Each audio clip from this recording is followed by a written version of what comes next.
Good afternoon, everyone. How is everyone doing today on Wonderful Wednesday? You know what Wonderful Wednesday means. It is, of course, Conversations for Humanity, and we're getting ready to have a great and engaging show today. Our special guest will be coming in to the call very soon. So, again, welcome everyone to the Bring Humanity Together live stream. This is one of three open forums under the Bring Humanity Together umbrella where people can discuss topics related to the workplace and humanity in the workplace in a very positive and constructive way. We want to know what the issues that are out there that are facing people today because it's our goal, our mission, our passion, our purpose, I even dare say our calling here at Bring Humanity Together to create environments that people will love, not only in our workplaces, but also in our very communities. And as always, we'll be going live every day of the week, Monday through Friday. We have our community calls booked in at the beginning and at the end of the week. So if you want to join those calls, please send me a message and we'll make sure that you're on that call so you get to know more about bringing humanity together, or even the 5 pillars of bringing humanity together, which is rooted in leadership, human development, health and wellness, family, and community. And we would love to have you on a great and growing team within those 5 pillars in and of itself. And again, if you want to share your story on Conversation for Humanity, I'll be sharing the link here very shortly. And our guest, Lesley, will be joining us here shortly. But I already see we have Sue and Patina here with us today. Hello, ladies. How you guys doing today? Good, thank you. Thank you, I'm fine. And you, Sue? I'm good, thank you, Bettina. Pleased to meet you. How are You're you? still having a little bit of audio trouble, Bettina. So it might be your computer or whatever. So you just may have to reset it or whatever because it's still coming a little choppy. Okay, I have reset it before, yeah? Isn't it good? Yeah. And sometimes that's what just needs to be done. It's just sometimes it just happens and you have to restart your computer, and sometimes that's the way it works. So no worries. We'll still get you in one way or the other. So Sue, how are you doing today? I'm good, thank you. Yeah, pleased to meet you, Bettina. Very good to be here with you, Chris. Okay. Well, I'm glad you're both here. So I just sent. I can hear you, Bettina. I just sent a. Okay, I can listen to you very well, Sue. There's a slight kind of crackle, a bit of a kind of echo on your audio, but I can hear you, so. Okay. Oh, it might be me, actually. May I reset once again, Chris? Yeah, the audio seems really choppy. I don't know what's going on today, but it sounds really choppy.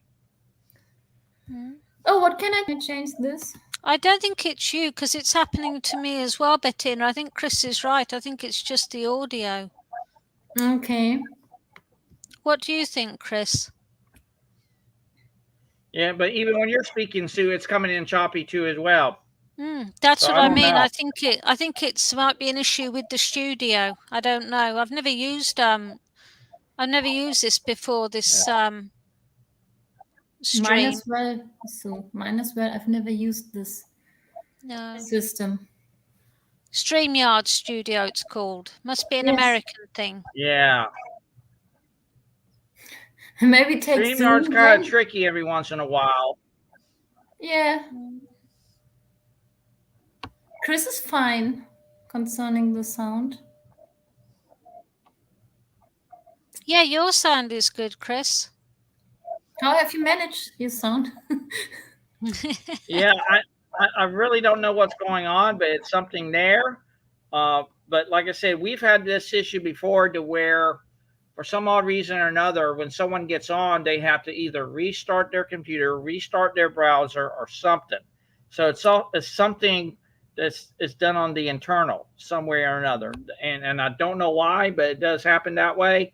And I've reached out to StreamYard and say, hey, StreamYard, I don't know what's going on. Can you fix this and everything? And it's one of those kind of things. So it's always a technology driven issue, and there's only so much you can do with technology. and everything. So, but hopefully they will be listening to us and saying, hey, um, that maybe, yeah, yeah. And Was it Lesley was it says, happening text before me. I arrived? Was it happening before I arrived, Chris, or was it just when I came during the call? Doesn't matter. Yeah, like I said, I don't know what's going on, ladies. Like I said, I apologize, but it's something going on. But like I said, hopefully when Lesley gets here, because you just never know. It might just be that one person that kicks something out or whatever, and it works, and that's what happens. See, on our LinkedIn audio as well, or on our LinkedIn audios, when people raise their hand, they can't be able to go up and speak and everything. So it's always something on the back end of things, because yet you can still get in a room and yet won't be able to do anything like that. And what I would highly suggest, ladies, is go on to our post today, and then kind of, because you can find them on LinkedIn. They even have a LinkedIn profile. Just tag StreamYard and you will see it with a little duck and everything. And see, in fact, I even will show it here when it comes to the brand. So when you look at the logo on LinkedIn, Yes. that little logo that you see right there is the StreamYard page. And once you see that logo, then you can just tag them on today's post and say, hey, StreamYard, just want to let you know the audio on this call was not good and everything like that. So Okay. we definitely let them know. Okay, we will do that, I think. Yes, Sue? Maybe do this? Go on to LinkedIn and tag the StreamYard. Okay, tag the Stream. I've never tagged anything before, so I'll have to work that out. Okay, so tag StreamYard. Yeah, and what I'm doing right now is actually writing them right now internally, and letting know that say bad audio quality, bad audio for guests. That's what I'm going to do. Put bad audio for guests. There we go. There's a further possibility. I think I found something. And beneath, you can find a little menu, and you can push on Einstellungen. Yes. Having issues I've got on the bottom of my Bettina. I was thinking of using that, but I thought it might pop up and spoil the meeting. Yeah, Is Lesley and you can even use your phone too. So sometimes if you use your phone, that works too. And hello, Barbara. We would love for you to be on today's call. So, Barbara, we would love to hear from you. And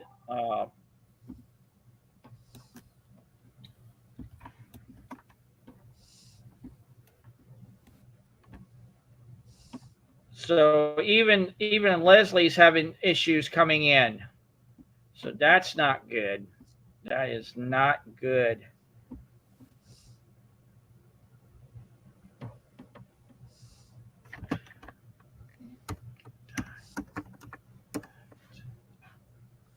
So right now I'm doing the live, talking to customer support at the same time. So, and like I said, I'm getting with Lesley now, and hopefully Lesley will be joining us soon, because for some odd reason or another, she is not able to join. Okay. And Barbara, I am so sorry. Listen to my sound. That you are having issues. Listen to my sound. So let's do this, everyone. Let's just do this for the time being. Let's all of us log out, and I'm not to everyone watching today. Apologize, Barbara. Stay where you're at. Hopefully, you can join us and everything. And what we'll just do is get on in just a second. So let's all log out and log back in, and then we'll come right back in. Okay. Okay, Chris, see you in a I found minute. something in the settings, and listen to my sound now. It's good, All right. yeah? All right. Is it better? All right. See you guys in a little bit. Yeah. It is better. How'd you get it better, Bettina? It's down in the settings. You can find the settings. Yeah. So like Yeah, I said, just log back settings. out and log back in. All right. And We'll then be you right. go- Like I said, we'll be right back, everyone.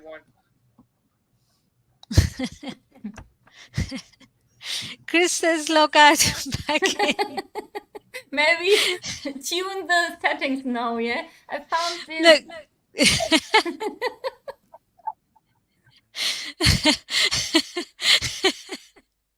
Man doesn't listen to women, yeah?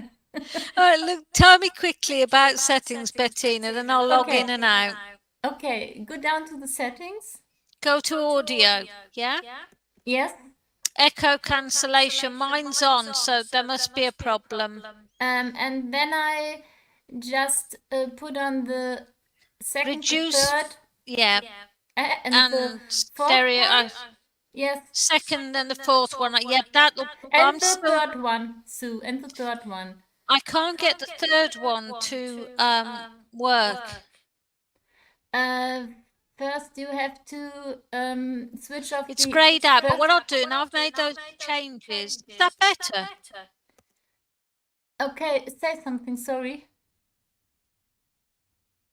No, it's still bad. Look, I've made the changes, so I'll try Chris's idea of logging out, okay? Okay, then we do it afterwards, yeah? Okay.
All right. Let's see if that works, everyone, and everything. So, Sue, if you could say something, that would be great. Hello, Chris. Hello. Oh, it is still not working. Wow. Chris, we found okay. the way to... So this is what I'm going to do on my end. I'm going to actually flip it over to my phone, and I'm going to start it from there and see hopefully that works. So everyone, like I said, just hang tight. I will end up coming back on my mobile and see if that works. And then Chris, I actually like it. It sounds like a profound message that you're going to say something to the world in a second. Yeah, it sounds something really weird. Chris, yeah. Chris, please, so you guys, like I said, I'm going to come on with my phone and see if that works. If not, we'll make it work one way or the other. So so please bear with us, everyone. Chris, sorry. Could you listen once a little bit? Sue and me found the way to optimize the sound now. Yeah, just log out and just come right back in. If you could do that for me, that'd be great. I love it. I actually love it. He hasn't listened to us. Hi, Monica. Hello, how are you?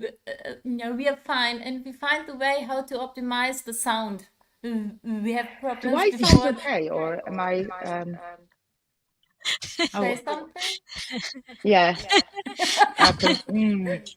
But we've it's done the same that. thing with me, because I've got a big message to share with the world. You know, it's okay, Monica, when you go down to when you go down to the settings, there you find the way how to optimize the sound. Audio. Dun, dun, dun. Settings down. Reduce background noise. Yes. I've got echo cancellation actually selected, so. You are on the button audio now, yes? Oh, and now does that work, ladies? Yeah, we're trying to tell you something, Chris. And All righty. Well, we're glad that you guys are here now.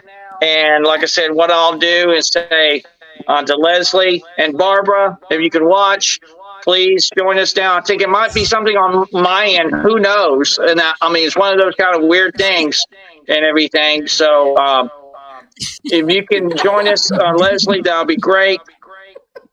And I'm going to text her, say, try now. I don't think it's working, Chris, to be honest. Say that again, Monica? You still sound like a master yoga. Yeah, I can hear the echo too. A message to the world, you Chris, know. please, could you listen to us once? When you go down to the settings, there you find a button that calls audio, and there you can optimize our sound. Try it, please. I don't know what it is. It's got to be something because, see, we just found out today, about not even 10 minutes or 20 minutes ago, they just had a national emergency alert system that went across all cell phones here in the United States. Now, mind you, I don't know if that was an issue with that. I don't know, but I'm just saying. It doesn't matter, Chris. It doesn't matter. Yeah, so perhaps we can start a little bit. Yeah. So, well, like I said, we'll just get people in here and everything. You're in the studio. Let's see, guest.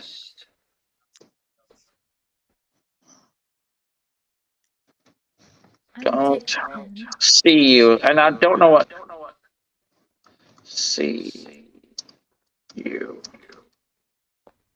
That is just so weird, ladies, and I apologize and everything like that. But what if you could do me a favor, Monica, is kind of introduce yourself and Bettina and everything, and we'll go to Bettina and Sue, and then I'm on the phone right now with Lesley.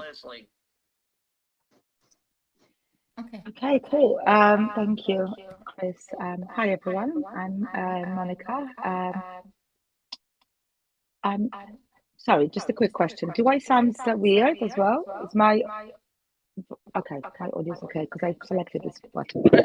Okay, thank you. I'm a relationship coach. I work with with women, helping to overcome the obstacles or challenges in their life. Support them with the transformative journey they're going through. You know, after a breakup or a divorce, just to reinvent themselves, to get back into the community, to perhaps uplift themselves and start a new life. So my journey with the Bringing Humanity Together started back in, I think, late June, if I remember correctly. So since then, I really enjoyed it. So I think we on the same page with Chris. So there's alignment and agreement between us in a way that I'm looking to help as many people as I can, but also to try to inspire, empower, help them to sort of fight their inner lights, to tap into the soul, start to listen to a subtle whispers, and to create their own life, the better life, their dream life, and start to live their dreams. Thank you. Okay. Thank you so much, Monica. So, Sue, over to you. Please introduce yourself and what led you to bring humanity together. Hello, Chris. Okay. Hello, Chris. My name is Sue Dennis. I'm a former legal secretary with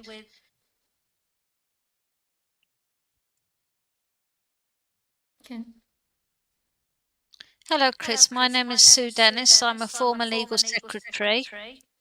When I left the legal profession, I started in the charitable sector, and I've since done 10 years working in the volunteering in the charitable sector, and I'd like to use my experience to help bringing humanity together in its mission statement.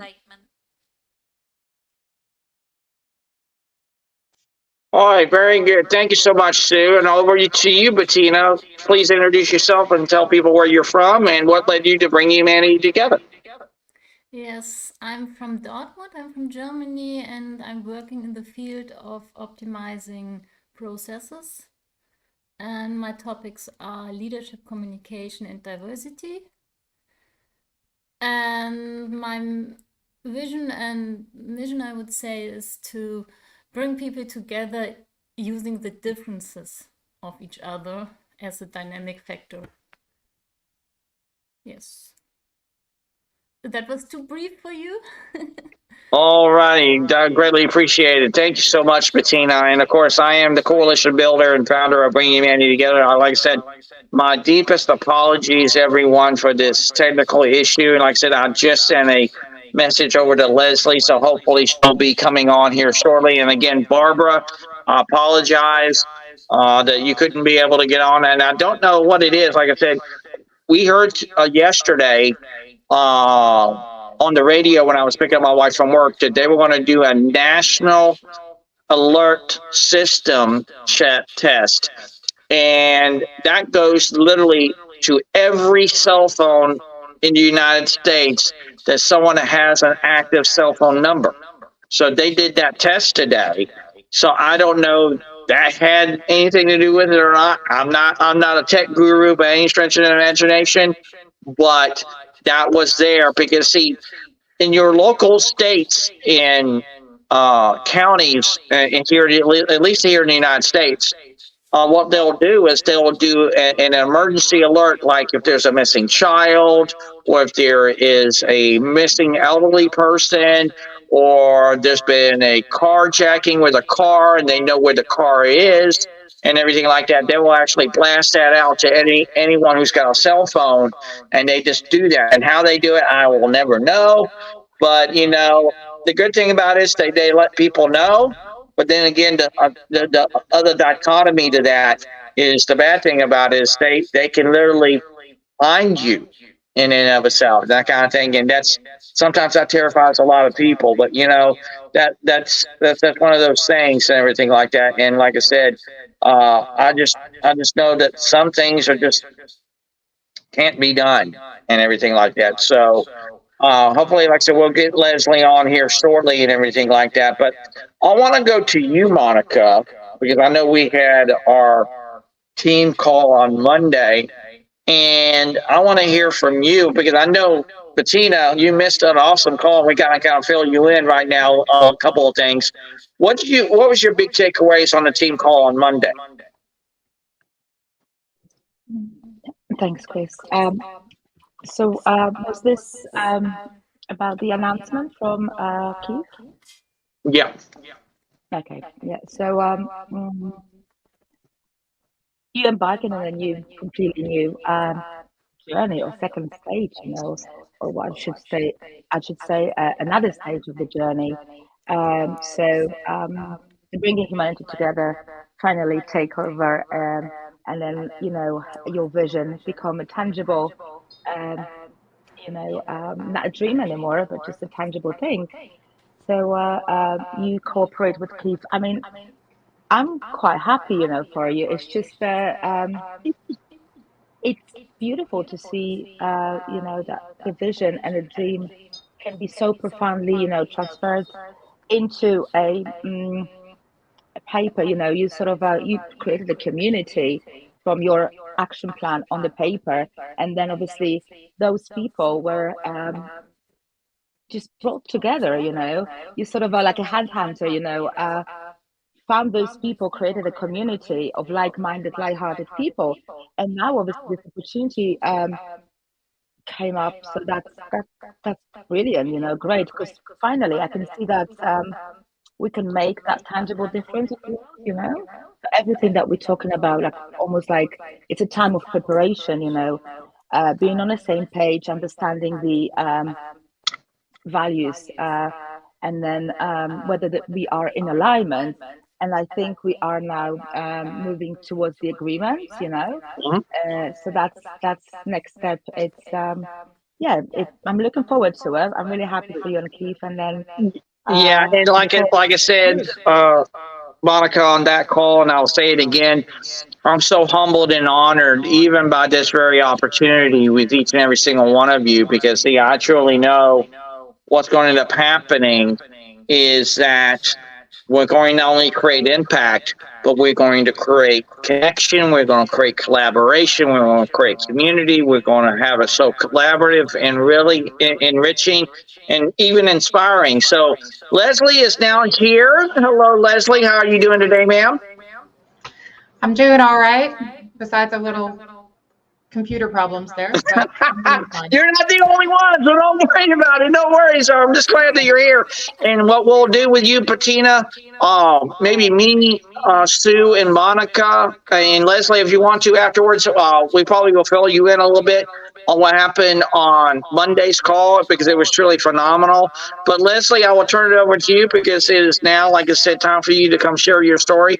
And we're so humbled and honored that you are here with us today. So Lesley, if you could please introduce yourself and where you hail from, and tell us your story, Lesley, here on Conversations for Humanity. The floor is yours. Thank you, Chris, for that, and thank you for everyone who's here and listening. Hopefully, they're not getting the echo that I'm getting in my ears, but we'll just let that go. So my name is Lesley Nase, and I live in a very small state in the U.S. called Vermont. It's a very mountainous green state, and right now, this time of year, it's a very pretty state because the maple trees start to change their colors, and so we have a lot of orange and red and yellow bursting across the mountaintops. So it's beautiful. My story. So Vermont is a rural state, and I grew up in a family of five. I was what my family often called me was like the pickle in the middle because I had two older and two younger. And so some of that in your birth order makes you keep the balance of everything. You get to watch what goes on with the elders and watch what goes on with the youngers. But I'm very much and always have been attached to nature, to the land that I live on, to the animals that share that land, and the ones that share my life within. From a very early age, we moved into this great big old house with 3 stories and a little bit of I guess I would call it a spooky atmosphere. It wasn't falling down, but there were things in it that were a little eerie and had history to it. So that was fun. But my first animal that shared my life was a little bitty kitten, tricolored, that my brother had brought home, who attached herself to me. And we called her Missy. And she was one who taught me so much in life with animals about love and compassion. My biggest thrill with her is that she had her first litter of kittens on the foot of my bed. And some people might be going, oh, but to me it was like, oh my gosh, look what she left, look what's here, and it's sharing that life with with everything, whether it's an animal or whether it's the trees or the water and nature. So that's a huge part of my own background in growing up. But I also, in growing up, was always intrigued with energy. How did things work? How being in that spooky house was like, okay, if there's ghosts in, what does that mean and what does that look like?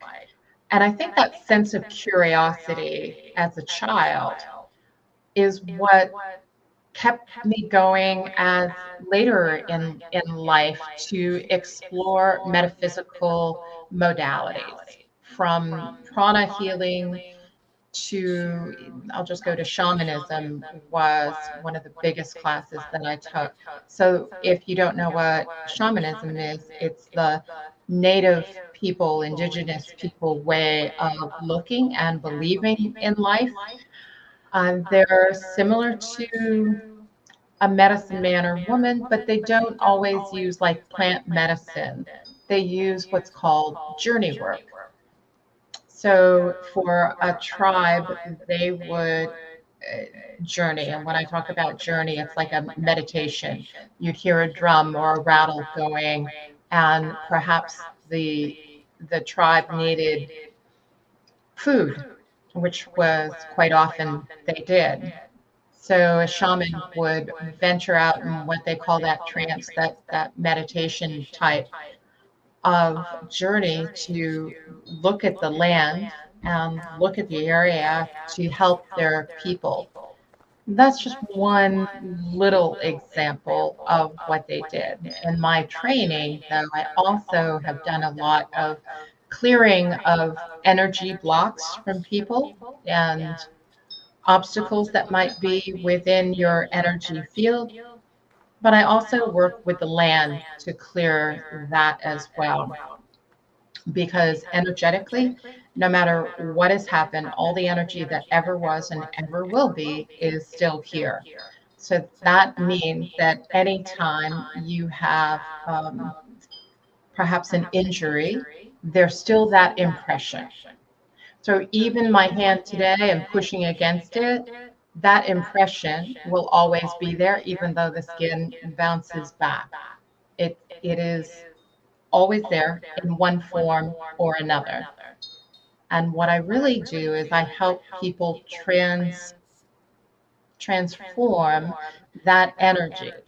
So sometimes that looks like helping them to identify what's going on, releasing the blocks and energy that's happening within their own energy system, which many people think of their aura, but that's like an energy field because we have more than one around us. And it also, in that transformation that I help people with, is helping them to connect to their own divine inner wisdom and guidance. We live in a world where we look outside of ourselves to get the news, right? We go to our devices and figure out what's the weather going to be today, instead of looking outside and looking at the sky and going, oh, well, it's very sunny, it's very hot. That's what the weather is today. So it's a little example of telling how we always look outside. What's the news somewhere else? How are they going to tell me how to feel, how to think, and what to do? So we are disconnected in many ways from that world around us. And that's part of what I help bit by bit people reconnect to who they are, to use their own divine inner guidance. And that is in a big part why bringing humanity together is an important part, as you know, the vision and the world. As we keep changing, we have to be ready to reinvent ourselves. I know we as humans don't like change, right? We really don't. Even though you may live in a place where it has 4 seasons, maybe you have 2 seasons, you may get up every day out of your bed, out of the same side of the bed, you put your pants on the same leg you always do, you brush your teeth with your same hand every day. We don't want to change. And yet, change can lead to more insight what's going on. But many times we're afraid of what we might find if we change. What will happen? Will people still love me? Will I still be able to make a living? And that's kind of the crux of, in my own business, it's intuition is the heart of intuitive businesses, or innovative businesses is really what I want. Innovative businesses, because with innovation, you never know what you might find. You never know what's around that next corner and what's going to happen. So why not help people be resilient and to have the tools and the discernment to be able to decide when the time comes, do I walk into this new life? Do I fight or flight, as which is our basic instinct when something different happens? How do I do that? How can I look beyond that and see and feel and act in a different way as I walk through this life? So, thank you. As always, Lesley, hearing people's stories really gives me a sense of really knowing who people are. And I truly believe the better question to ask, ladies and gentlemen, it's not what you do, what you do, what you do, but who are you? So I got to ask you, Lesley, when was the time that you really realized that you knew what your calling was, you knew your purpose, you knew the vision, you knew all, I mean, was there one place in time or was there multiple spaces in time that said, hey, Lesley, this is the direction you should be on? What was that for you and how did that look like? Chris, that's an excellent question. I feel that I've always known that I am here for something. I look different than most people. My skin color, because I have a birthmark, stands out, and if people see that and they ask questions and they want to know, what is that? And that's that sense of curiosity. But for me, it was more like, okay, this is a gift, this birthmark that I carry. So what is it within this gift that I have to give back? So that basic underlying feeling, like there is always a reason that I'm here. And I think, when we look back on our own lives, whoever we are, there are times in our lives where we would have said, you know what, I'm out of here. I'm done with this life. I'm going. But we didn't walk through that door. We walked through another door. And it's important to keep walking through that door. And I see the changes as stepping stones. There are often times in my life that I would hear an idea, get an invitation, and someone, it was like, oh, I didn't think of that. And then it was inspired action. I took that action, I stepped on that stone. That's what led me, just even leading me to shamanism was one of those times, because I happened to be at someone's house who, in fact, wanted to know if there were any spirits within her house or what was I feeling in the energy. So I read her energy, but I was there for a different meeting. And it was during that meeting of people that I met two wonderful souls who were teaching shamanism in the area and were just about ready to start. They had an orientation night, and won't you come? And I was like, sure. I was with a friend. She said, oh, I'd like to do that. I got 4 more friends to go. Well, I thought we had this whole gang going down. One by one, everybody dropped away. Thunder, lightning was happening, and I was the only one who drove down to listen to this in this beautiful old building. When I got up to the building and I turned off the vehicle I was in, the rain stopped. I walked through a garden, great big archway, stone garden, and walked in, and I heard an owl hooting. Because I'm so connected with animals, that was the start of my life as an intuitive animal communicator, my business life, I should say. I automatically answered the owl, just started talking to it. Left the owl, walked into the presentation, and found out within a few minutes that the owl is what guided these 2 people to the land that they owned where they teach shamanism. So there's that connection, right? There's a piece of energy that you don't, it just happens. And if you're open and aware to all the little signs that happen in your life, including the ones where you think this is the right path. I'm going down this, you sign up, you move forward, and then all of a sudden, it's like in your gut, you go, oh, this doesn't feel good. Something's not right here. That's still your intuition talking to you. Those are the times you back off and go, okay, I may have gone the wrong way. How do I pivot and go again? Because that thread of whatever it is that you desire to do is going to follow you and help your direction every time you move in one direction or not. And you're in the flow and you're in the ease of things, just like a river when things are going smoothly, when they kind of carries you along and you see one door open for another, that's where you are. But if you are going upstream, that's a great lesson as well. That's a great time to pause and keep looking. So that's kind of a roundabout way there, Chris, but I hope that answered your question. Well, it surely does, because see, sometimes it can take literally an animal. It can literally take a conversation. It can literally take anything to get us to that point. So let's go around the room and hear from everyone of what's coming in for them. So Patina, what shows up for you when you hear Lesley's story today?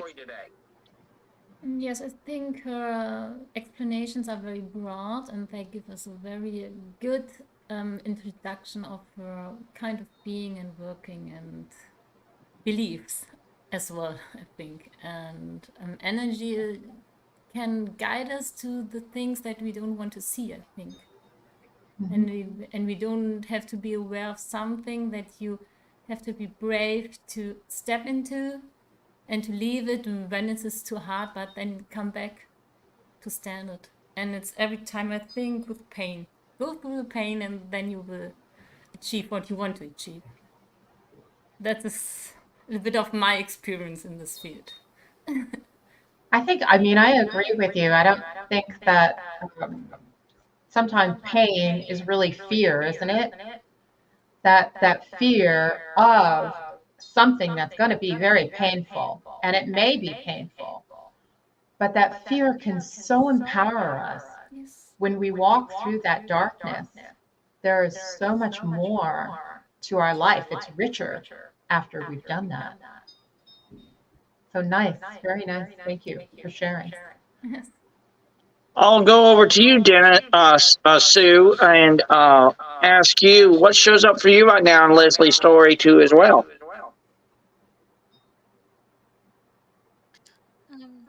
What stood out to me is that she said she had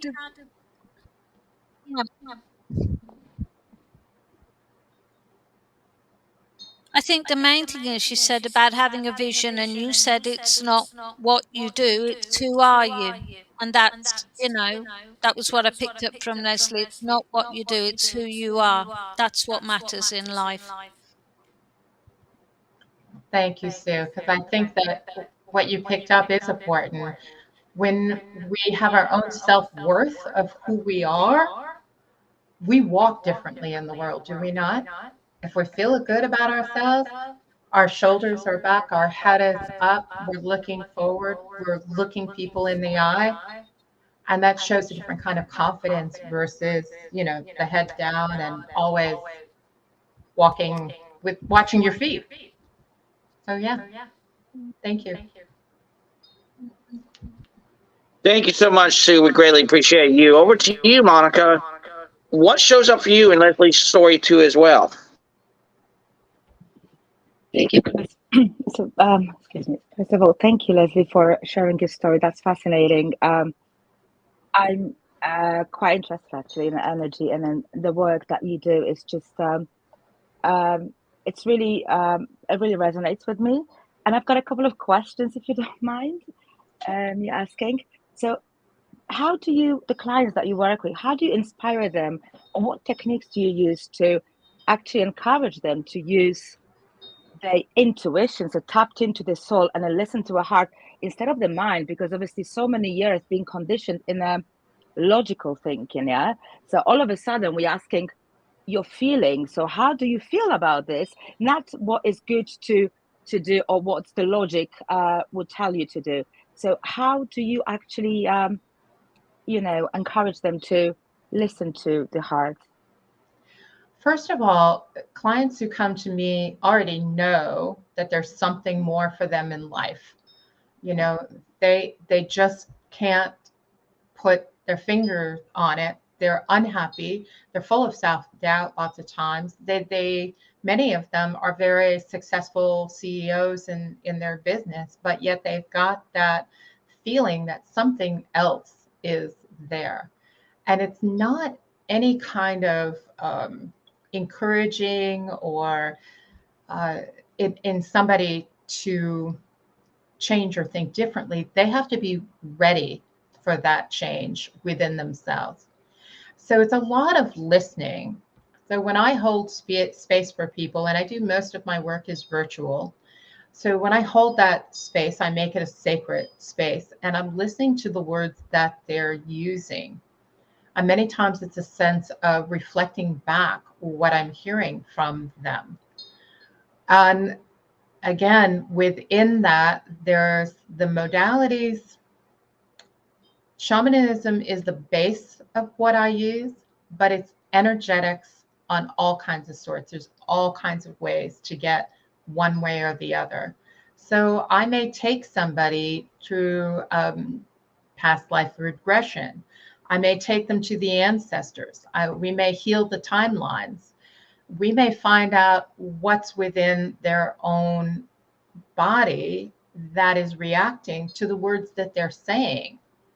And then it becomes a real awareness once you do that, because once somebody goes, oh my gosh, I say this word, whatever that may be, or whatever we throw out, and I feel it in my shoulder, and my shoulder has been aching for ages.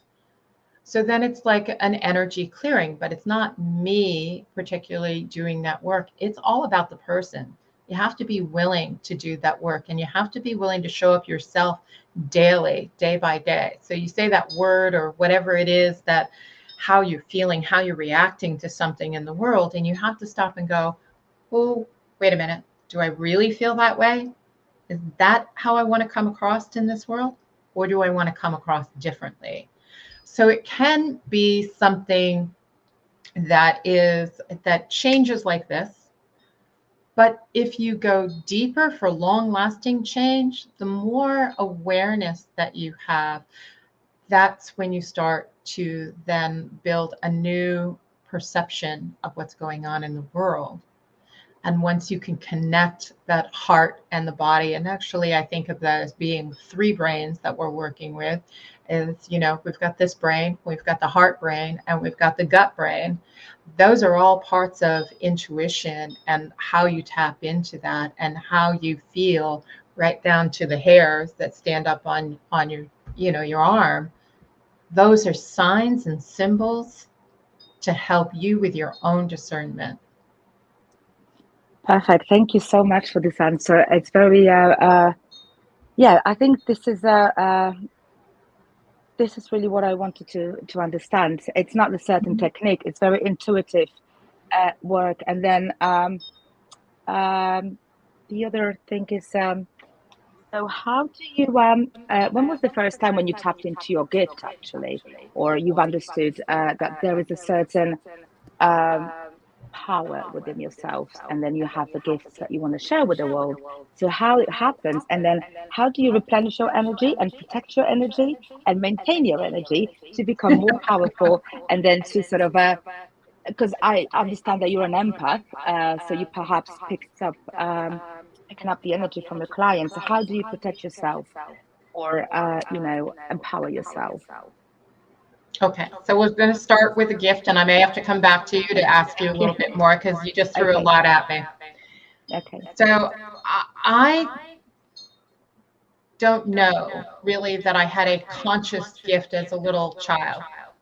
I know my mom would tell stories of how I would recite these little poems and things like that that happened, you know, and she would be like, where is that coming from?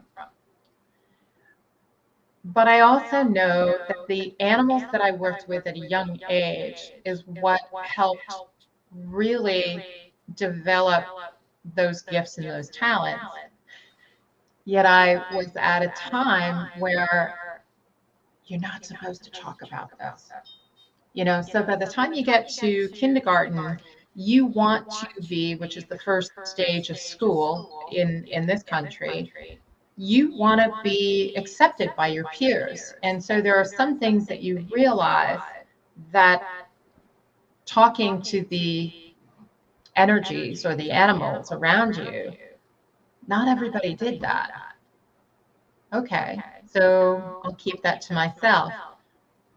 Yet, as I grew and kept looking, whether I was studying tarot cards or oracle cards or astrology, all of those different disciplines kept giving me some of the courage and the answers. And being with people, and it took me a long time just to admit to some people, well, I'm a psychic medium, because it wasn't something that was readily spoken of. And even today, some people will go, oh, so I may not talk that's a modality. That's not really who I am. That's a modality that I use. That's how I look at that. Now, I know that you asked me about how did I protect myself, right? So very early on, I have always learned to set up a sacred circle. So sacred space, sacred circle, calling in my own guides, my angels, and the shamanic way is to call in the four directions, Mother Earth and Father Sky. So whether I'm working with those energies or the angel energies, you call them in to be with you and you set that space. And within that space is where I work with people. And once I'm done working with someone, it's time to say thank you for that energy, for being there, and it's time to let it go. And so that's one of the greatest protections. But there's also, as you said, being an empath is realizing what's my energy and what's someone else's energy.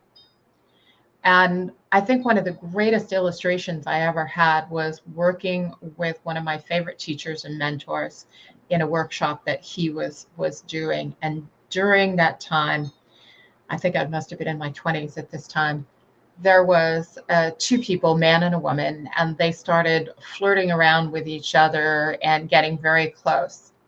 By the end of the 4-day workshop, the woman looked white as a sheet. The man looked very vibrant and full of energy. And it was at that time that I was like, I don't always step into somebody else's energy.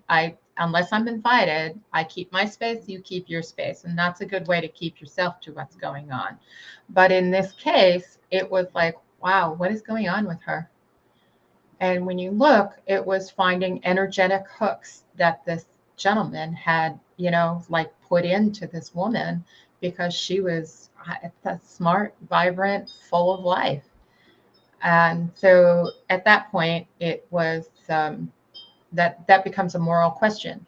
Do I take her aside and say something? Do I say something to my mentor and let him handle it? And in the end, I let him handle it. And he had already, of course, seen it. And it was very nicely taken care of.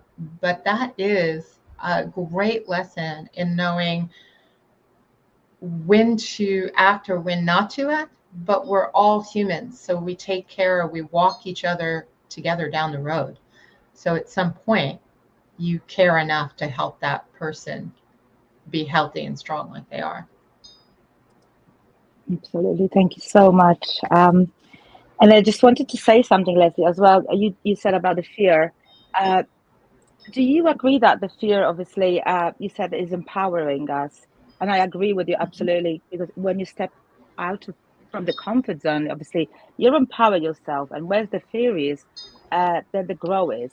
But the fear is only illusion, don't you think? Because as a spiritual being, we are living in a delusion.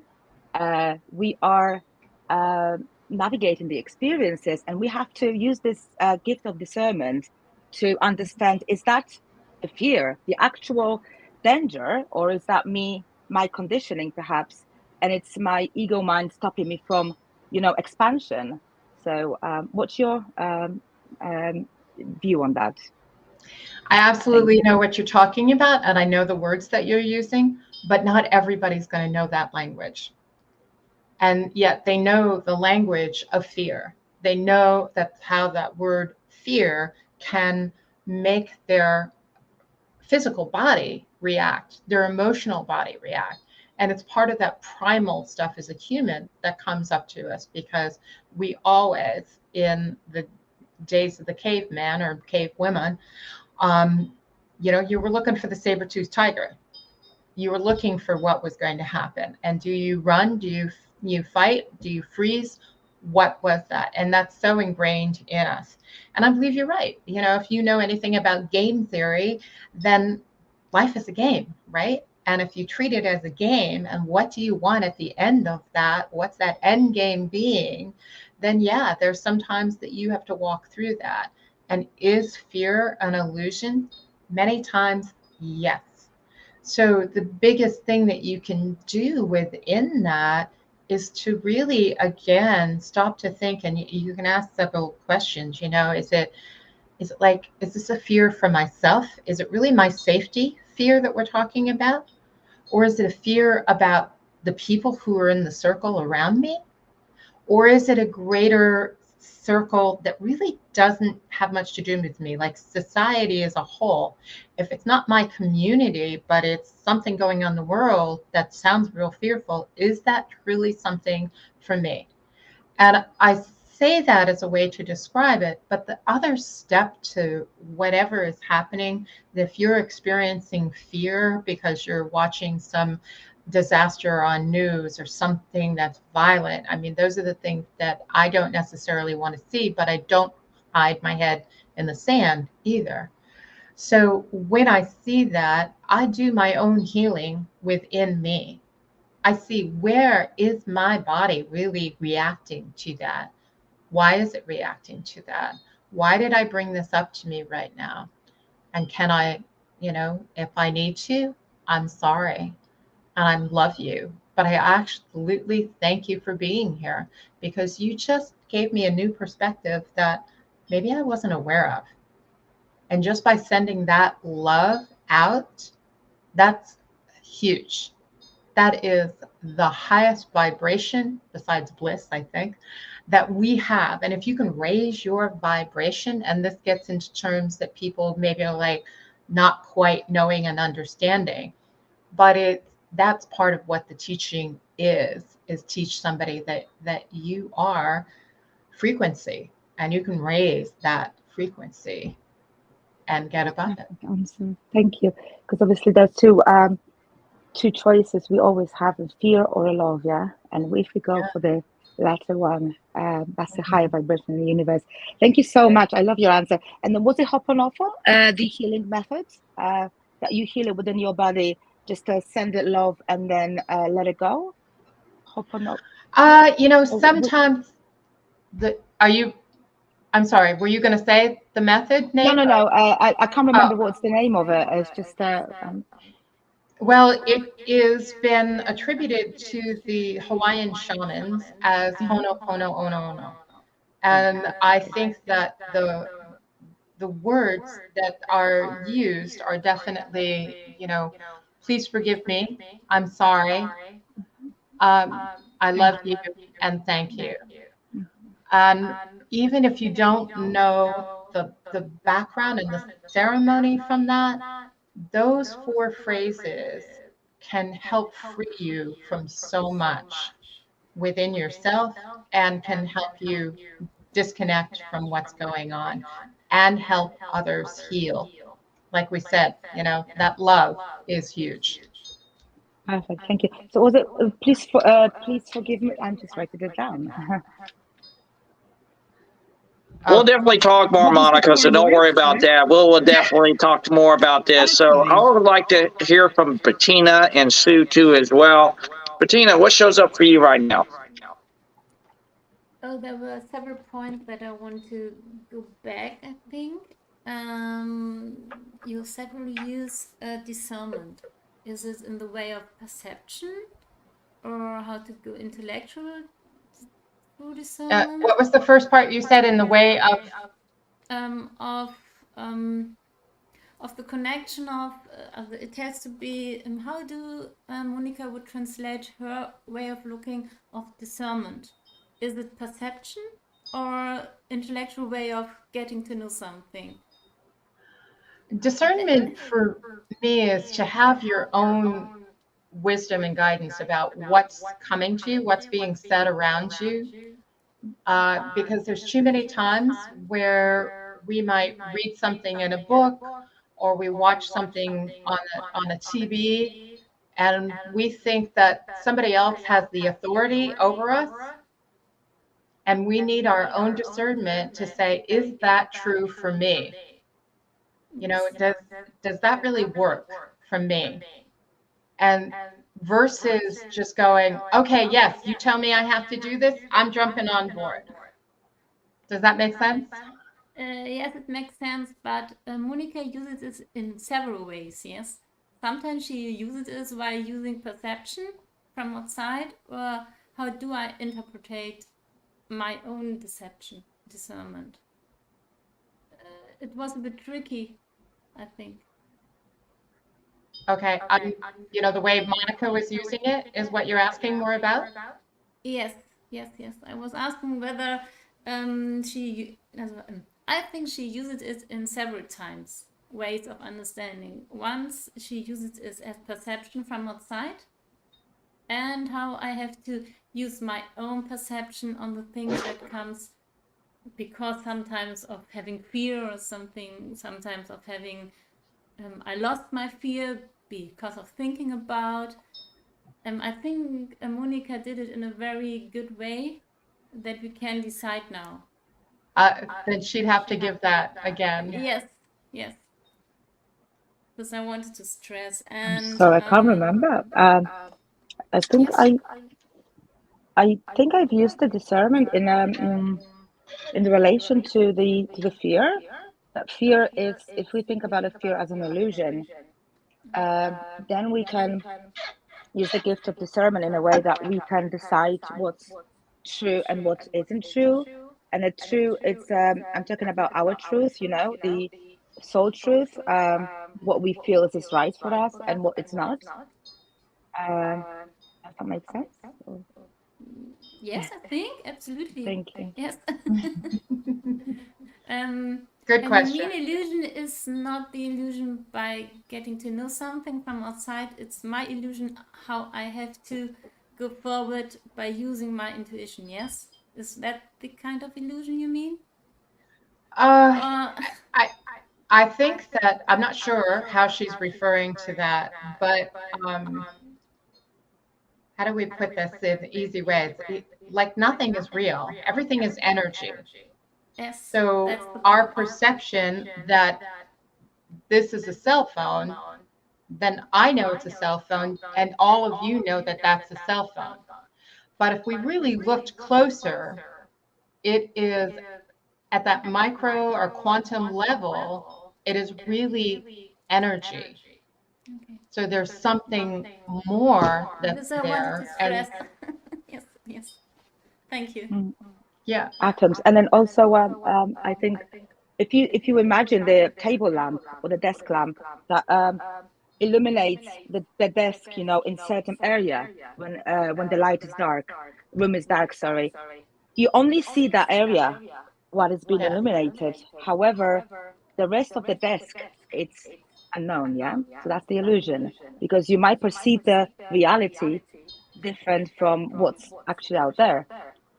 And yeah, I think that's That is a wonderful example. I'm going to remember that. I like that a lot. Yeah. Thank you.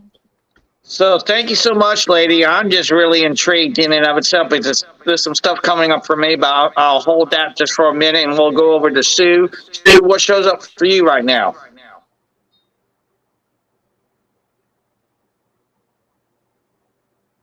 I think what shows up for me was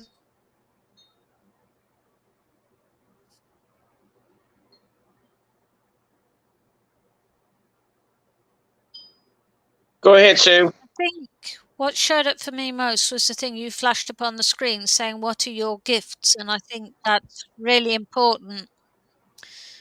Do you know who you are? And I was thinking about the talking about raising your vibration to send love to people. And I think, that's something.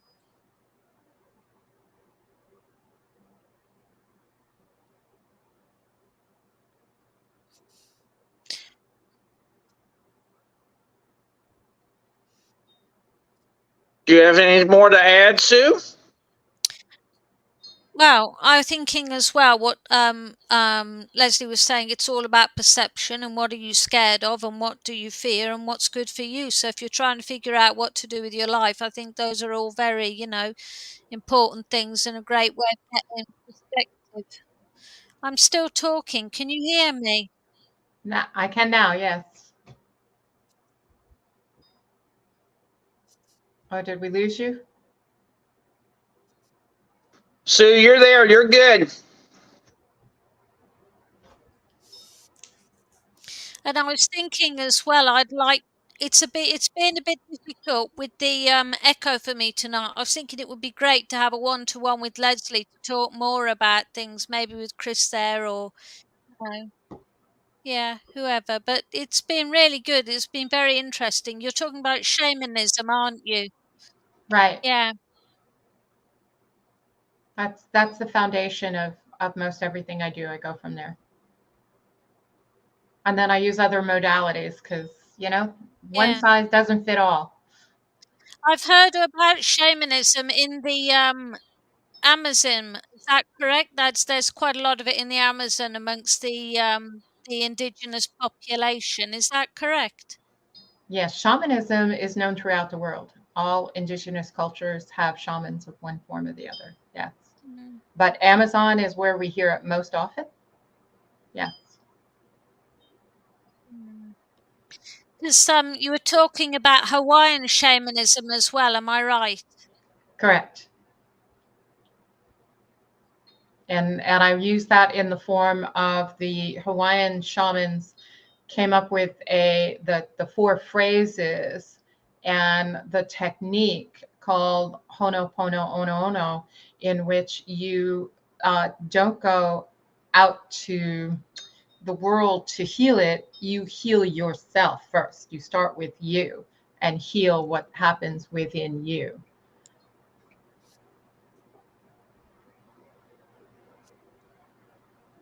And I love this conversation. And finally, we have Jay with us today. Hello there, sir. How are you doing today on this wonderful Wednesday? Going pretty good. I already had several productive meetings. And I'm so disappointed I wasn't able to join in the conversation earlier, especially talking about shamanism. Um, there's a little bit of knowledge that I hold in that space. So, um, and I really do resonate uh, with with what you're talking about because, especially with the virtue of what the Hawaiian shamans have. And I, and those four phrases are really key for a lot of Polynesians. And so the fact that other people across the globe are picking up on it is extremely um, and I think the word is enlightening, but also um, heartening. I would agree. There are many years that the shamanistic cultures and other indigenous cultures had to keep things very close to their chest and not to share it. And that goes from ancient techniques and ways of being and living in this world. And you'll find indigenous people and different, religions and such all over the world, the same thing. But in the changes in our world, especially in the past 25 years since 2012, the things have opened up and evolved, that there is more wisdom and guidance being shared open and freely, because humanity is ready for those changes on a vibrational level, more so now than they haven't been before. And as we continue, that's the great news about whatever we're going through and whatever's happening in the changes in the world, is that, if you so choose, you can choose to raise your vibration to another level. And you always have choices how you go through this world. Absolutely. And lately, I've been talking with a bunch of people, and one of the things that keeps coming up is this vibration, right, and energy. And so, for a lot of indigenous populations, so in Hawaii, the energy there, or what we would call aura, it's called mana. Yeah. In India, it's prana, Yeah. and where I'm from Guam, um, it's called mana. I mean, kana. Kind of. And Yeah. so kana is basically like, and if you've ever studied the Chinese um, health and wellness practices, right? Everything kind of revolves around qi or qigong, Mm-hmm. and Mm-hmm. so Yeah. this is similar, Right. and so a lot of people might think of it as woo woo, but it's not. Science is now catching up to what we're Absolutely. talking about and what we've experienced as indigenous populations for thousands of years. Yeah. And if you look at human anatomy, biology, right, there are synaptic firings, there are electrical impulses that come from the brain Mm-hmm. and the heart, and it goes throughout your body. Mm-hmm. Electrical impulses, energy, Yeah. Right. energy that comes from our brain and Right. energy that comes from our hearts, and it goes out to areas of our body. And if Mm-hmm. you look at your body stores these energies, right? Correct. And so what you let into your heart and into your mind, if it's Mm-hmm. positive, if it's negative, it gets stored in the areas and recesses of your body. Yeah. And so what do you do with that? Well, you have to raise your level of vibration, your level of energy, to a point where it's positive, it's in that happy state, it's in that joyful state, that gratitude state is what Right. kind of propels that to me, Mm-hmm. right? And Mm-hmm. these are just through my lived experiences. And so when you talk about shamanism, there's in so for Hawaiians, it's it's those four phrases. For us from Guam, we call it Inafat Malik. Um, so in Hawaii, it's Ho'oponopono, right? Mm-hmm. Mm-hmm. Um, in Guam, in Nafat Malik, and the word basically means to fix, to make right, Mm. Right. Yeah. and so there's got to be a level of understanding when it comes to trying to correct something, and that's where that practice comes into place. Mm-hmm. Um, and the same thing is true for Ho'oponopono. You know, Mm-hmm. it's the four phrases, if anybody's interested, is I'm sorry, please forgive me, thank you, I love you, right? And so if you take those 4 phrases into any of your interactions all the time, you're going to come from a state of empathy, and you're going to come from a state of love, and you're going to be able to interact in a way that's positive with others. Inafat Malik is pretty much the same concept. It's I want to Mhm. make things right. I want to make my interaction with you positive, right? And so um, it's so interesting that the world is now looking to indigenous populations and indigenous knowledge so that we can understand how to better interact with each other and with the earth, Mhm. because a lot of indigenous populations are so tied to the earth and mother nature and mother earth, right? And Mhm. so are we. You know, we have a respect for the water, because Mhm. as a Pacific Islander, the water is extremely important. Mhm. Um, you know, that's where we get our ancestors got our sustenance from. Um, you know, they couldn't go hunting in the jungles because all that was there was birds back in the day. Mhm. Um, and so this to me, I think, is that shift that you were talking about. We're Yeah. going back to indigenous practices that were actually far advanced than we actually thought, and science is proving this. I remember reading something about the practice of using sage, right? And science has proven now that sage does create better air quality in Right. your home. Right. Right.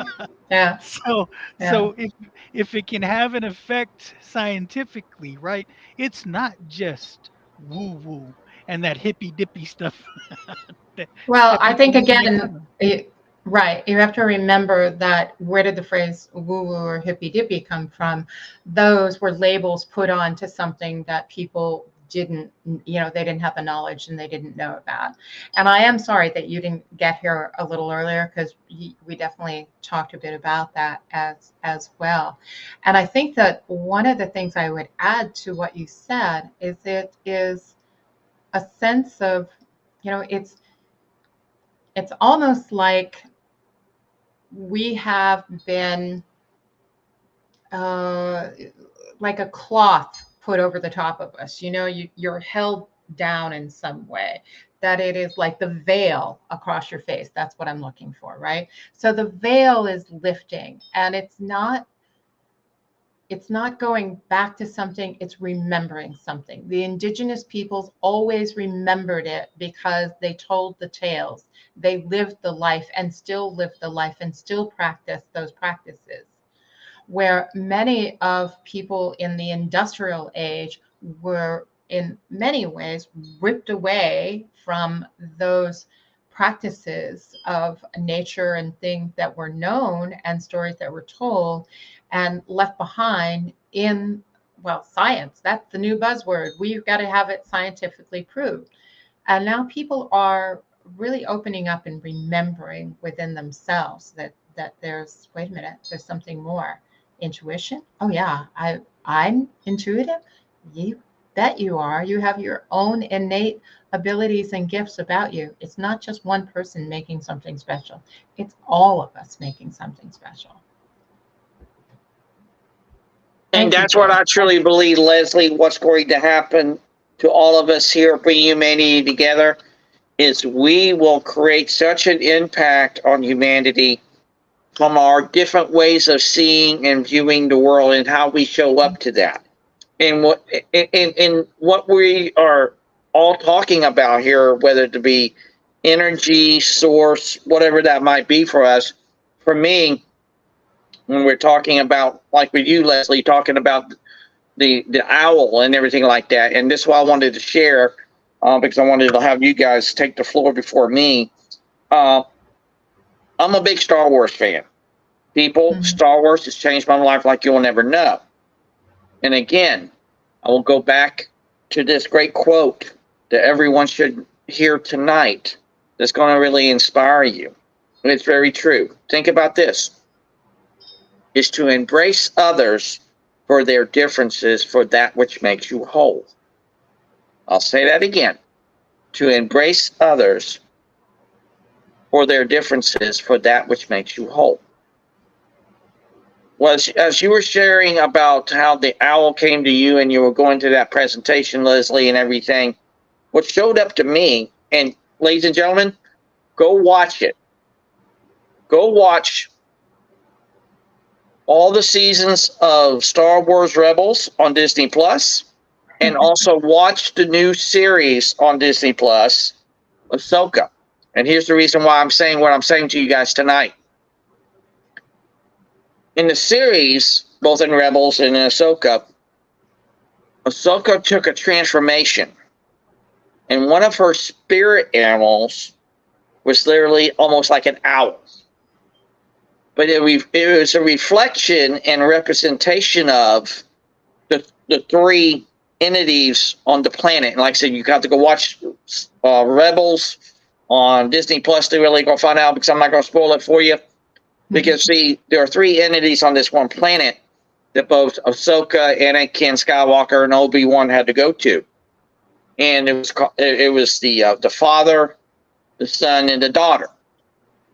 Well, the daughter was all about the light and all about the gifts of humanity and just knowing her place. And then the son was always about the dark, the Sith, the evil, and all those kind of things. And what was in between was the father. He was the balance. But like I say, I won't give it too much details away of the show, because you definitely should watch it. After leaving that planet, and on Ahsoka's journey from becoming a Padawan to a Jedi, the owl literally in her travels followed her, and it was there.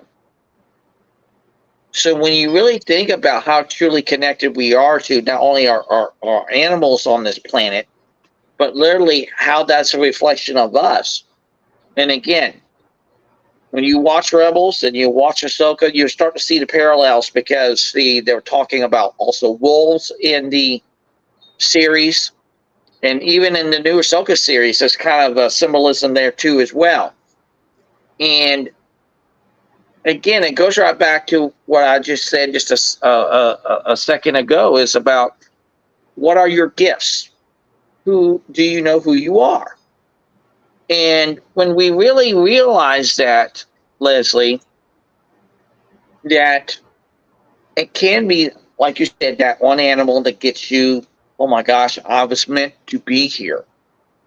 And I saw the season finale of season 1 of Ahsoka last night, and the thing I kept on hearing between that and also I was watching Ghost Rider Spirit of Vengeance, just a kind of a parallel dynamic. And so when you think about this, both of these movies said this same exact phrase: I was meant to be here. Mm-hmm. And think about that, ladies and gentlemen. When you are meant to be somewhere, don't fight it. Don't hide from it. Don't run from it. Literally embrace it. And once we allow that to take root in our lives, again, I've said this many times on our broadcasts, whether it be on LinkedIn audio or on LinkedIn video on Conversation for Humanity, we want to see what other people see and believe. We really do. I truly believe. And there's some people who don't want to do that, and that's okay. But when we allow ourselves to see what others see and believe, and just take that at face value, and then we allow ourselves to see and believe what others see and believe, that could create, again, what Kimberly Lightneck is truly known for, and I really embrace it. We talked about it earlier about alignment and agreement. And this was also what I really had to ask you, Lesley, on this note. When it comes to alignment and agreement, Lesley, do you allow people to be in your space and sphere or journey or whatever you want to call it, that you allow them to start that journey with you or you with them? It doesn't really matter how that plays out, that you allow them to start from the great gift of alignment and work their way into agreement, or they start in agreement and you take that journey with them and they with you from agreement into alignment. How's that play out and show up to you there, Lesley? Well, first of all, Chris, I wanted to just say that I am so thrilled and tickled that you have a visualization that you could see in a program that helps you to understand the energies in other worlds that are around us. It makes me smile because that's some of what the journey work that I do, that inner work that I undertake, is sometimes like a TV show in some way. So alignment and agreement, I think that the wording that's being used, if do I take, is not the correct. What I have to offer and what I teach people, what I work with people, it's because there's something that's painful or not right with them, and they know it's not right. They don't know how to get there. They want to be somewhere, do something else, but they don't know how to do that. So they're truly the guides. They're the ones who make that decision as to which way they're traveling on that path. It's not me taking anyone. It is my holding that space for where they want to go. And that's how that plays out more than anything else. And I truly love that, Lesley. And like I said, I am from the deepest reaches of my soul. I'm going to say it to everybody here on this call tonight. I have been inspired by all of you. And I'm so thankful and honored for you all to be a part of what we're building here at Bringing Humanity Together. Because I can't do it alone. Literally, when we are so interconnected to each other, that we can, again, see what others see. And we just take that at face value, just like when it comes to belief. Then we can not only build those field of dreams together, but we can, when we do that for others, they will help us. It's just like in the very top corner of this call, there's that photo about we rise by lifting others. So I'm going to put a question and a call to action to each and every single one of you watching tonight. Who will you rise tonight? Who will you inspire? And maybe the greatest gift that we can do is the smallest things. Think about it. A smile. Saying, how are you today? I mean, and really mean it, because we say that all the time. Sometimes we take that for granted. But when you actually do it from a place of intentionality, but also do it from a place of flow too as well, ladies and gentlemen, I'll tell you, it'll change your life like it has mine. It really has. Because see, for me, Bringing Humanity Together is not only about creating a movement, creating a purpose, creating a vision, creating a community, creating a cause greater than myself. It's so much more than that. Because think about it. If we are the very mirror images of each other, how do we show up? And that's another call to action I want to have for each and every single one of you tonight. How do you want to show up in the world? How do you want to use your gifts and again, really know who you are with those gifts. And I truly believe, ladies and gentlemen, the time is now to lift humanity up and create the next rise and renaissance of humanity that we've probably not seen in human history. And we're doing it because of impact, not because of money, not because of fame, not because of fortune or seniority or stature or possessions or whatever that case may be. It's about creating, again, that next currency of humanity. I'm going to put it in the chat right now. And I truly believe the next currency of humanity is going to be rooted in value and not money. Because when we showcase that value to people, ladies and gentlemen, it is going to be something so priceless. And see, we have said it for eons. We can't put a price on life. Absolutely, 110%, ladies and gentlemen, we can't put a price on life. But you know what we can't put a price on too as well, ladies and gentlemen? We can't put a price on someone's worth, their value, how they actually see themselves in the world, and how they are sending those gifts out to the world. Because again, if we give people money all day long, is it going to fulfill them? Is that going to create a sense of purpose and meaning? And see, ladies and gentlemen, we can't give that to them. But what we can do is, again, allow ourselves to be in a place and space to where we don't make it about us, but we make it about them, and we put it on their timetable, not on theirs, on ours. I mean, because when we start making it about us, it might as well just kiss it dead in the water. So, Kimberly, how are you doing today, ma'am? I'm glad you joined us, and I know you're a little late, but I'm glad you're here.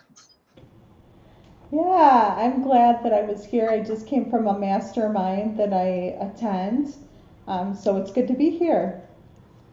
Well, I'm glad that you're here. We're about ready to wrap up. So, Kimberly, you got a lot to watch on the replay and everything. And today's call was just truly amazing. And I know we're going to probably have another call, which will be an after call to this. And Lesley, we definitely want to do that because Sue wants to know more. I know Bettina wants to know more, and so does Jay and Monica and Kimberly and myself.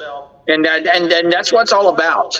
It's about creating collaborations to not only build out that community, but literally have those aha moments. So I want to get to some final thoughts and call to action from all of you, and then we'll end with Lesley with her final thoughts and call to action. Bettina, what's your final thoughts and your call to action today, ma'am?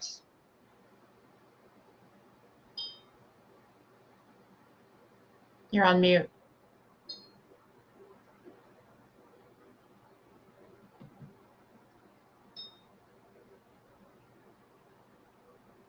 You're still on mute. We can't hear you.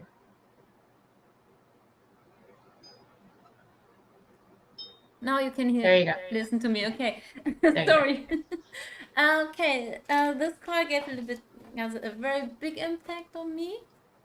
It leads me to some more thoughts of hot topics in my life at the moment.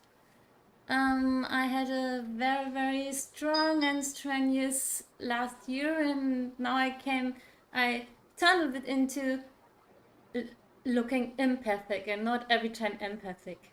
It's a difference. And how to go on with my energy now leads me to do a little bit more for myself, for my awareness, and so this call fits very well to my time at the moment. It was absolutely correct, and it was the right time, and this was good. It was inspiring me, and I would love to go on working on these topics, perhaps with you, Lesley. If you want to connect me on LinkedIn, it would be great. I think. Okay. This was just a little breath of my life. Impression of my life. Yes. Thank you so much, Bettina. We greatly appreciate you. And like I said, we're definitely going to have some conversations with you, absolutely, without a shadow of a doubt. So I'll go to you, Sue. What say you? What's your final thoughts and your call to action today, ma'am? So, my call to action is what you said, I think, Chris, to smile and say, "How are you today?" And I would love to speak to Lesley and to get other ideas on how I can inspire people because, I think that's what it's all about. That's great. We'll make this happen, like Chris says. So yeah, thank you. Thank you, Sue. We greatly appreciate you. So I'll go to you, Miss Monica. What say you? What's your final thoughts and your call to action today, ma'am? Wow. I've got quite a few actually. So I just want to tip into the conversation, Lesley, you've had with Jay. I would go shamelessly even deeper and then further to say, once we develop that awareness and realize that the world is illusion, what we see is illusion. It's a projection of the one consciousness, and we are the most important, figure here on the earth. And we should be really looking into ourselves first to heal ourselves, to understand ourselves, to feel ourselves, to feel the feelings. And then what's the purpose? The purpose of being us here on earth. We are spiritual beings, with the energy, with the cosmic dust, yeah, divine energies. So our purpose here is to embark on a journey to navigate humans' experiences, to understand ourselves through the eyes of others, through the experiences, ups and flaws, and then different situations. So everyone that we encountered on the journey, anyone and everyone that we have either platonic or romantic relationship with, is the reflection of ourselves, of our inner wounds, insecurities, doubts, worries, etc. So if we truly understand and then become aware of this, we really need to be careful of what we think, of what thoughts we think, or what thoughts we entertain. Because if we become what we think, and we sort of create the reality, then watch what you create, because everything that happens around you is your projection. So instead of pointing the fingers to others, have a mirror and just pointing on yourself. And really, everything and anything starts with ourselves here. Tapped in, really listen to these subtle whispers. And when you start to listen in, those subtle whispers becomes your truth, your daily habits, And then our main goal should be raising vibrations, and there should be raising vibrations of the earth. And even this call, we are raising vibrations together. We are healing people. So that's a great thing, And I think that's the purpose, the main purpose of the bringing humanity together, is to raise that awareness, help people to go through this sometimes traumatic experiences. Once they become aware that everything that they understood and they knew, they need to unlearn and relearn again, because that's not true. And then that's the biggest epiphany moment, I think. But it's quite the dark night of the souls, all of these experiences, healing wounds. But really, what we're lacking, we should give it out to ourselves first. So this love, awareness, respect, give it to yourself first, and the world will replicate it, give it back to you, because we project what we have. If we're lacking something, we're projecting lack, yeah? So just really wanted to say that we need to really be conscious, because we're conscious creators of our own reality. And then whatever we experienced, it's our own, projection. So yeah, what's your thoughts? Thank you. As always, Monica, you're hitting home runs left and right, and I just truly love every time that you show up and you just laid the magic down for us, and you just give us nuggets of gold. I love it. Thank you so much. Kimberly, I know you got here late, but for what you've been hearing, what's your final thoughts and your call to action today, ma'am?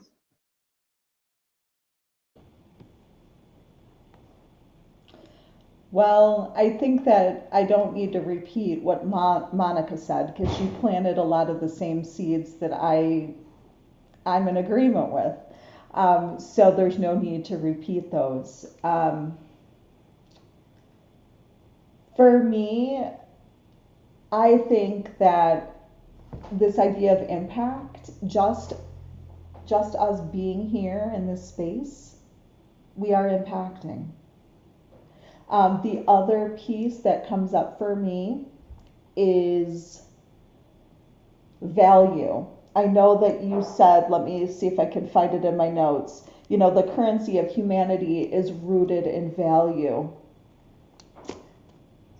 That's right. It is. It already is, because we are value.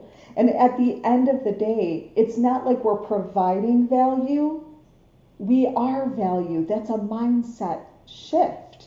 And when we make that mindset shift and we move in the space where we understand that we're not providing value, but we are value, how we walk looks different. And it is my vision that we all walk that way, that we continue to do that inner work. Why? Because each and one of us here has an assignment. Everyone that's listening has an assignment. And that vision lives within each and every one of us. We have unique gifts, unique talents. And imagine a space where we were all walking in that way. So yes, I very much resonate with, again, I am in alignment with the vision still for bringing humanity together. Yes, we are all value. And I will repeat that over and over. We are value.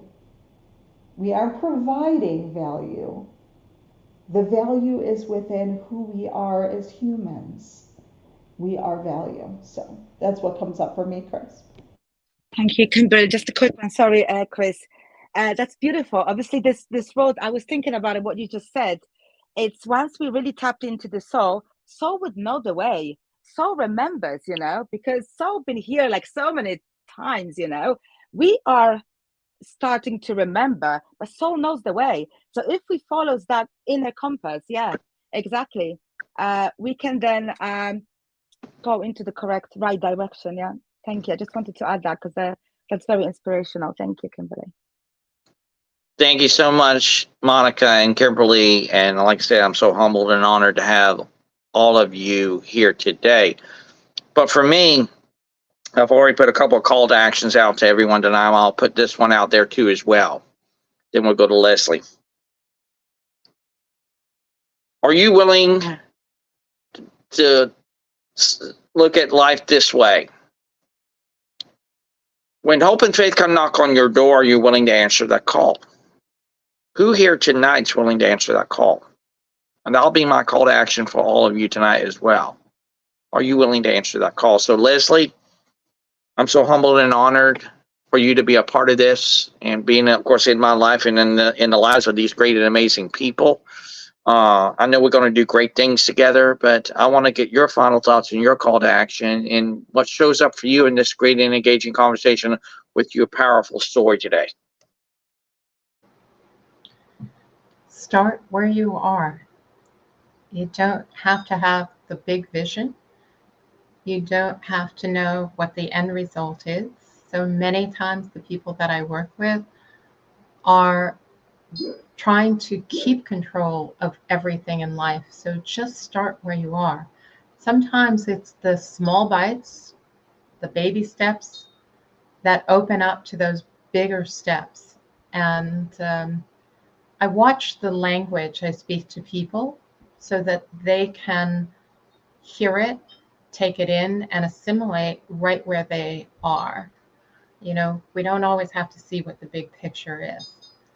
So it's start where you are. And if you have something that isn't, whether you've got pain or doesn't feel right to you, there are people who are there to help you and help you move your way.